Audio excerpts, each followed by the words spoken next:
बिस्मिल्लाहिर्रहमानिर्रहीम। अस्सलाम वालेकुम everyone, my name is Aksar Saeed. Welcome back to my YouTube channel. आज के इस लेक्चर में हम डिस्कस करने वाले हैं शेक्सपियर का एक प्ले जिसका नाम है किंग लियर। ठीक है, शेक्सपियर का एक ऐसा नावल है यानी जिसमें स्टोरी बयान की गई है एक किंग की। नाम से ही जाहिर है कि एक किंग की स्टोरी है जिसका नाम है जी लेयर, और जिसे लिखा है विलियम शेक्सपियर ने। विलियम शेक्सपियर को तो आप जानते ही हैं, जिसे हम पार्ट ऑफ एवन भी कहते हैं, फादर ऑफ ड्रामा भी कहते हैं, ग्रेट ड्रामाटिस्ट भी कहते हैं। ठीक है, तो सबसे पहले हम डिस्कस करेंगे नावल का इंट्रोडक्शन को, समरी को, थीम्स, कैरेक्टर्स और सब चीज़ हम डिस्कस करेंगे। लेकिन स्टोरी डिस्कस करने से पहले मैं आपको ये चीज़ बता दूं कि इस नावल का जो पीडीएफ है उसके मैंने लिंक डिस्क्रिप्शन में दे दिए है, और इसके साथ ही इससे रेलिवेंट जितने भी यानी कि ड्रामाज या स्टोरी या प्लेज नावल्स जो भी मैंने अपलोड किए हुए हैं अपने चैनल पे, उन सब के लिंक मैंने जो है वीडियो की डिस्क्रिप्शन में दे दिए हैं। काइंडली वो भी देख लीजिएगा। और इंग्लिश लेक्चर प्रिपरेशन के लिए जो एमसीक्यूज़ की बुक में शेयर कर रही हूँ, और उसका भी लिंक मैंने इधर दे दिया है, साथ साथ उन लेक्चर्स का भी और पीपीएससी 1 पेपर का भी। तो चलिए स्टार्ट करते हैं हम अपने आज का जो टॉपिक है हमारा। बेसिकली ये बहुत ही इंटरेस्टिंग स्टोरी है, लेकिन ये एक जो इसका जॉनरा है बेसिकली वो ट्रैजिक है। ठीक है, ये एक ट्रैजिक स्टोरी है रेनेसांस की। ओके, चलिए अब हम स्टार्ट करते हैं। सबसे पहले किंग लियर जो है वो लिखा किसने है? विलियम शेक्सपियर ने लिखा है। ये एक ट्रेजेडी है, और इसकी स्टोरी एक ऐसी है कि यानी एक ऐसा किंग है जो कि बाद में पागल हो गया, और जिसे खुशामद सुनना बहुत ज़्यादा पसंद था अपने बारे में, यानी अपनी तारीफ़ सुनना जिसे पसंद था। वो एक ऐसा किंग था जो फूल बना, लेकिन वो वाइज नहीं था। इस टाइप का एक किंग था वो। तो अब हम डिस्कस करते हैं इसकी स्टोरी को। After he disposes of his kingdom, giving bequests to two of his three daughters, based on their flattery of him, but not to the one who actually loves him, which brings tragic consequences for all in the end। ये हम novel का introduction देख रहे हैं। यानी कि उसकी 3 बेटियां होती हैं। सबसे पहली जो होती है गोंड्रेल होती है, रेगन एंड कॉर्डेलिया होती है। वो चाहता है और वो जो है एक दरबार लगाता है, और वो कहता है कि जी मैं अपनी बेटियों को उस बेटी को अपनी किंगडम का सबसे ज़्यादा हिस्सा दूंगा जो मेरे बारे में, जो मुझसे ज़्यादा मोहब्बत करती होगी, जो मुझे आके ये बताएगी। तो इस टाइप की स्टोरी है। 2 जो होती हैं वो बहुत ही चालाक होती हैं। एक जो उसकी फेवरेट होती है वो सिंपल सी होती है, मेरे जैसी भोली भाली मासूम टाइप। तो इस तरह से जो है ये स्टोरी बयान की गई है।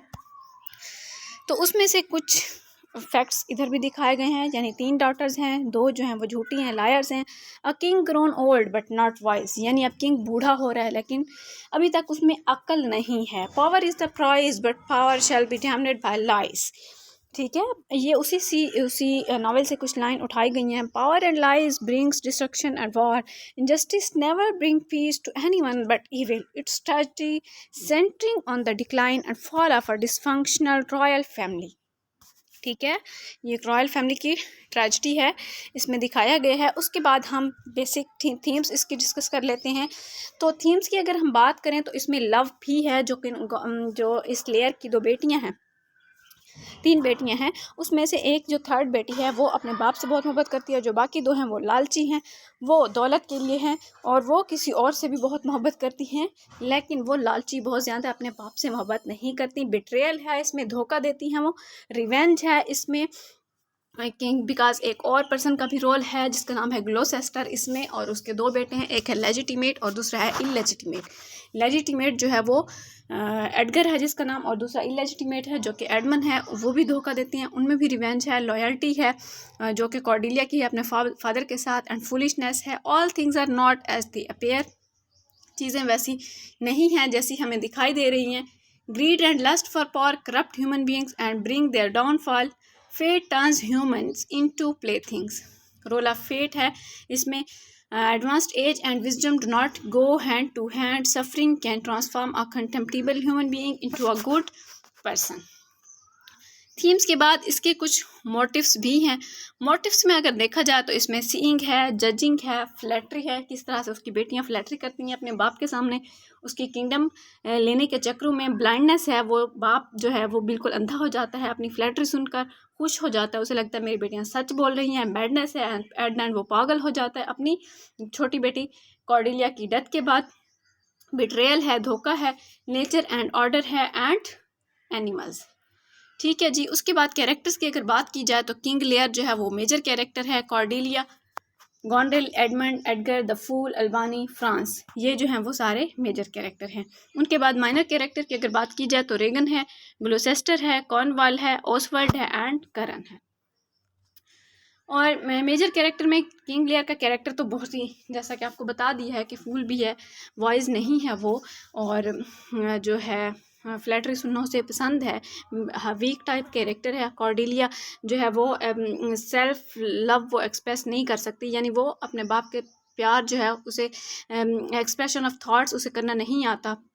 गॉन्ड्रेल है जो कि चालाक है, एडमंड है जो कि इलेजिटिमेट सन है ग्लोसेस्टर का, एडगर है जो कि लेजिटिमेट सन है, द फूल है, ये एक कैरेक्टर है, इसका बहुत बड़ा रोल है, अल्बानी है जो कि गॉन्ड्रेल का हस्बैंड है, एंड फ्रांस ये भी जो किंग ऑफ फ्रांस है जो कि कॉर्डेलिया से शादी करेगा।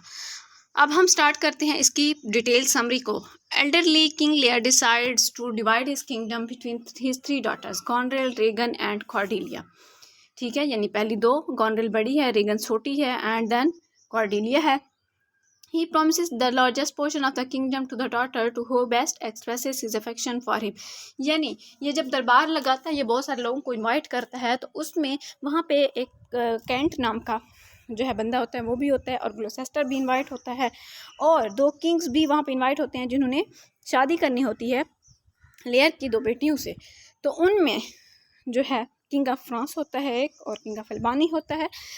तो उसमें जो है अब देखा जाए तो लेयर एक शर्त रख देता है, वो कहता है कि जी मैं अपनी जायदाद का, किंगडम का बहुत बड़ा लार्जेस्ट पोर्शन है जो है वो उस बेटी को दूंगा जो मेरी सबसे ज़्यादा तारीफ़ करेगी, जो अपनी मोहब्बत का इजहार मेरे साथ करेगी। तो जो वो है रेगन एंड गॉन्ड्रेल हैं, वो दोनों ही चालाक हैं, और कॉर्डेलिया जो है वो लेयर की फेवरेट है, लेकिन वो इतना बोलने वाली नहीं है। तो वो जो गॉन्ड्रेल और रेगन हैं वो जाके दोनों ही अपने बाप से मोहब्बत का इजहार करती हैं। वो कहती हैं बाबा हम आपसे, इस दुनिया की कुल कायनात की में सबसे ज़्यादा प्यार हम आपसे करते हैं। और जो जब बारी आती है कॉर्डेलिया की, तो वो जो है मेरे लिए बस इतना ही स्पीक करती है, वो इतना बोलती है कि वो सच बोलती है। वो कहती है कि मैं आपसे उतना ही प्यार करती हूँ जितना कि एक बेटी अपने बाप से कर सकती है।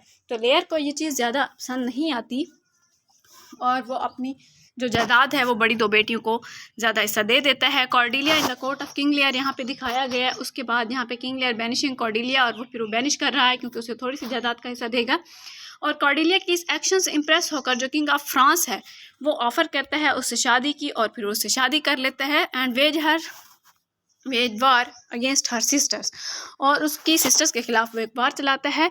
और वहीं पे कैंट उसे कहता है अपने उसे लेयर को, किंग लेयर को, कि तुमने अपनी बेटी कॉर्डेलिया के साथ अच्छा नहीं किया। तो वो यहाँ पे क्या कहता है कि Goneril turns against Lear, cutting the number of his followers in half. Lear seeks comfort from Regan who admonishes him as just he apologized to Gondrel. Distraught Lear ventures out into a storm with his fool and the disguised Earl of Kent, whom Lear earlier banished।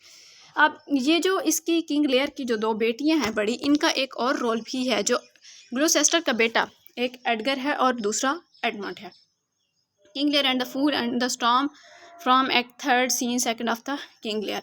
इस basically इस novel के act जो हैं वो 5 हैं। ठीक है, तो इसमें ये चीज़ दिखाई गई है कि वो जो रेगन और गॉन्ड्रेल हैं वो दोनों ही पसंद करती हैं ग्लूसेस्टर के बेटे एडमंड को, जबकि एडमंड और एडगर जो है उन दोनों की आपस में नहीं बनती होती। और जो एडगर होता है वो उसका लेजिटिमेट सन होता है, वो प्लॉट कर रहा होता है अपने बाप के अगेंस्ट उसे मरवाने का कुछ।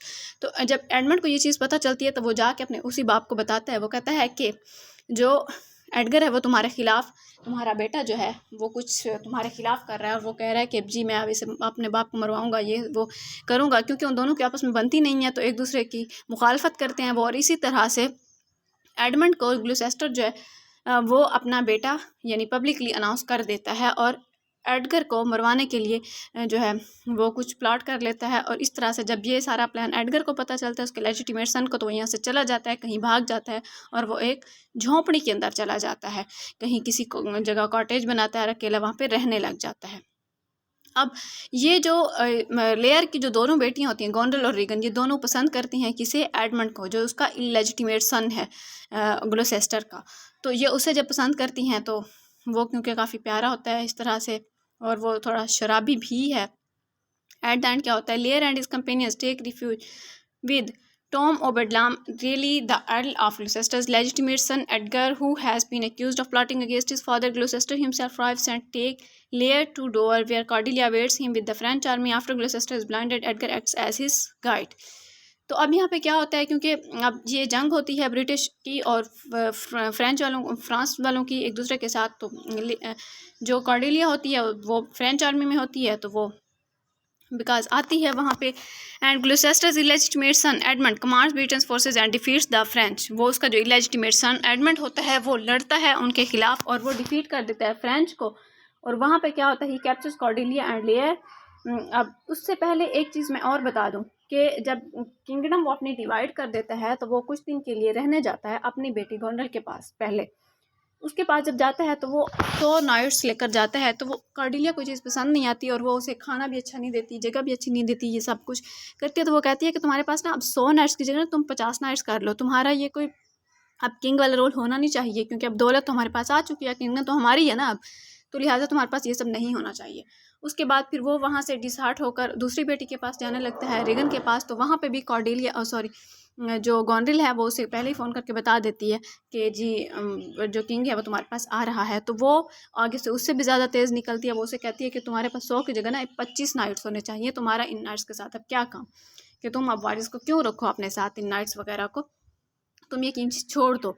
वहाँ से फिर से वो उसे अब असल हकीकत जान जाता है वो कि मेरे साथ जो सिंसियर थी वो मेरी बेटी कॉर्डेलिया ही थी। तो अब यहाँ पे क्या होता है, कॉर्डेलिया जो है उसमें डिफीट हो जाती है उस आर्मी में, यानी फ्रेंच में। ग्लूसेस्टर्स इलेजिटिमेट सन एडमंड जो है वो उसे डिफीट कर देता है। And he captures Cordelia and Lear, sentencing her to death by hanging. अब यहाँ पे कॉर्डेलिया की डेथ हो जाती है, Lear dies of grief over Cordelia's death. अब यहाँ पे क्या होता है कि लेयर भी यानी अपनी बेटी की डेथ पर अफसोस में सोग में रो रहा है और उसकी भी डेथ हो जाए। Goneril poisons Regan. अब गोंडल, क्योंकि गोंडल और जो दूसरी बेटी है उसकी वो क्योंकि पसंद करती हैं उसे एडमंड को, तो ये गोंडल जो है वो अपने हस्बैंड को क्या करेगी, पॉइजन देगी। And then stabs herself after vying for Edmund's affections. Kent and Edgar are left to take care of the country under cloud of sorrow and regret.